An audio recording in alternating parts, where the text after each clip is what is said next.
So it's apple season, and there are so many fun things that you can do if you've got a lot of apples. What I'm going to do today is dehydrated apple slices. So here's something I did yesterday. You can just store them in any kind of container. I like to store them in a Ziploc bag and then keep them in the freezer. They stay really, really good for a long, long time that way. So super easy. This is my dehydrator. Mine is really, really old. You can see I've already got one tray there full, and I'm going to start on my next tray. And I can add up on mine. I can just add up however many trays I got. I could just keep adding trays. I think different dehydrators have different specs. But one thing I would really suggest, I went and got these pieces of plastic canvas. Just at the craft store, they cost like 25 cents. And I cut them into a little screen that fits here. Maybe some of them come with them, but mine didn't. So the apple slices get stuck. Without this, they get stuck to this, and it's really hard to remove them. So if you put this on, then they just slide right off, and the apple slices come off really easy. So if you don't have some kind of screen, definitely make something like this. So I use my apple peeler slicer. You need to always make sure you get your suction cup down. I used to put it down, put the suction on it. This thing, you slide this back. You push that little thing and slide it back.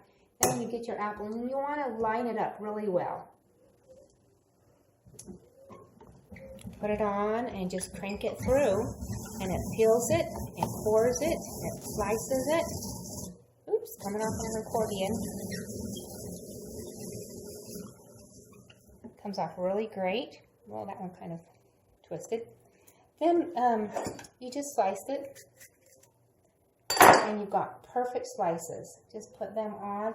I always overlap them so I can just get a few more onto my dehydrator. I fill them up really tight. Let's go ahead and do one more so you can see. So now the core is over here. I'm going to pull that off, push this little lever, and you can slide the whole thing back. You're going to want to put the stem in onto the forks. Line this up so it's good and straight. Put it on tight. And then just crank it through.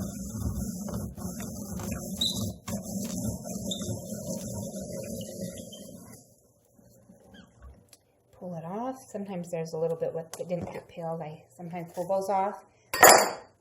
And then go ahead and add those to your tray.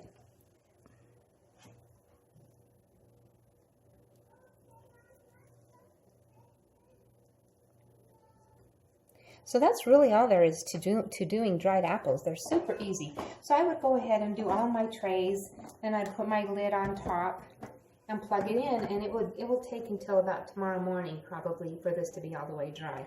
And then I can fill it up again, take them off, and do it again. So anyway, that's my dried apples. Have fun doing it.